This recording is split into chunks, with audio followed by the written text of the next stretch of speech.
सो hi everyone, आप लोग screen पे क्वेश्चन देख पा रहे होंगे। अगर आप लोग इस क्वेश्चन को ऐसे नहीं कर पा रहे हैं, 7×14 .2 को लिखते हैं 1/5, इसका आंसर हो जाएगा 5। अगर आप लोग इस टाइप से इस क्वेश्चन को कर रहे हैं, वीडियो स्किप कर दीजिए। नहीं कर पा रहे हैं, वीडियो पूरा देखिए, आप भी इस क्वेश्चन को 10 सेकंड में ऐसे बिना पेन उठाए कर पाएंगे। ठीक है, तो मैं यहाँ पे पहले तो सोल्यूशन बताऊँगा ट्रेडिशनल, उसके बाद बताऊँगा कि आप कैसे मैंने इसे 10 सेकंड के अंदर किया।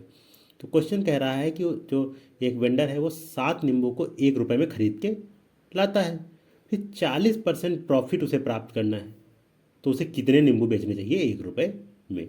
तो सबसे पहले हम लोग एक नींबू का देखिए, 7 नींबू का प्राइस 1 रुपये, तो यहाँ पे ये 7 है, 7 नींबू का प्राइस 1 रुपये, तो एक नींबू का प्राइस क्या हो जाएगा 1/7 रुपये।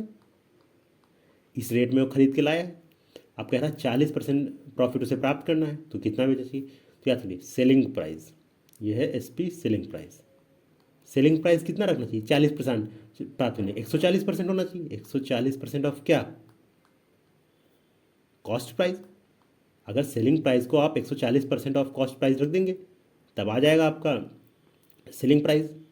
तो हम लोग यहाँ पे देखिए सेलिंग प्राइस 140% को 140% आप लोग जानते होंगे बटे 100 हो जाता है कॉस्ट प्राइस।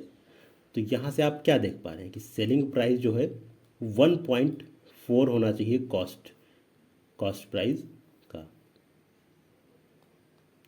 ठीक है, तो सेलिंग प्राइस 1.4 हो जाना चाहिए, तभी तो 40% प्रॉफिट प्राप्त होगा आपको।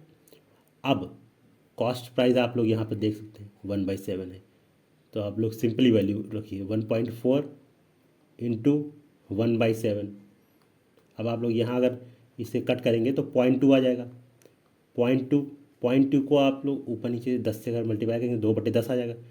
2/10 को ही लोग 1/5 कर सकते हैं।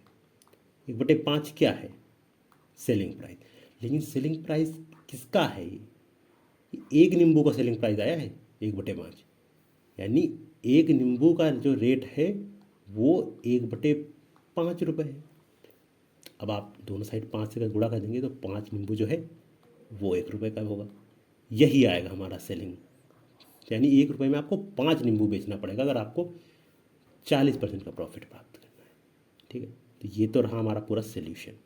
अब इसे मैंने कैसे किया था मैं बता दूँ। देखिए मैंने देखा कि यहाँ पे 40% है।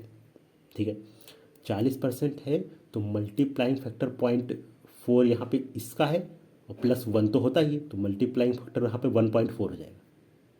1.4 जो होगा मल्टीप्लाइंग फैक्टर होगा कॉस्ट प्राइस का। तो मैंने देखा कि मल्टीप्लाइंग फैक्टर 1.4 हो रहा है प्रॉफिट के लिए, तो 1.4 मैंने देखा और मैंने देखा कि 7 नींबू 1 रुपये में, तो एक नींबू के हिसाब से मैंने इसे यहाँ पे 7 से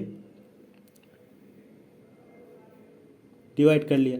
ठीक है, मैंने देखा कि यहाँ पे 1.4 का मल्टीप्लाइंग फैक्टर था, 7 नींबू 1 रुपये में था, तो यहाँ पे 0.2 आ गए।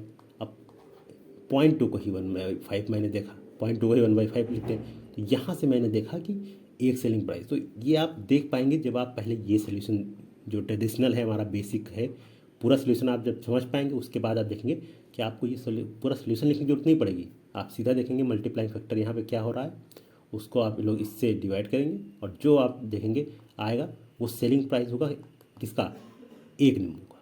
कि एक नींबू का होगा हमारा सेलिंग प्राइस, तो आप सिंपल जो नीचे होगा उसे ही इधर करेंगे तो 1 रुपये में आपका निकल आएगा। तो इस टाइप से मैंने ये क्वेश्चन को 10 सेकंड में किया। अगर ट्रिक अच्छी लगी हो, वीडियो अच्छा लगा हो तो वीडियो को लाइक कर दीजिए, चैनल को सब्सक्राइब कर लीजिए।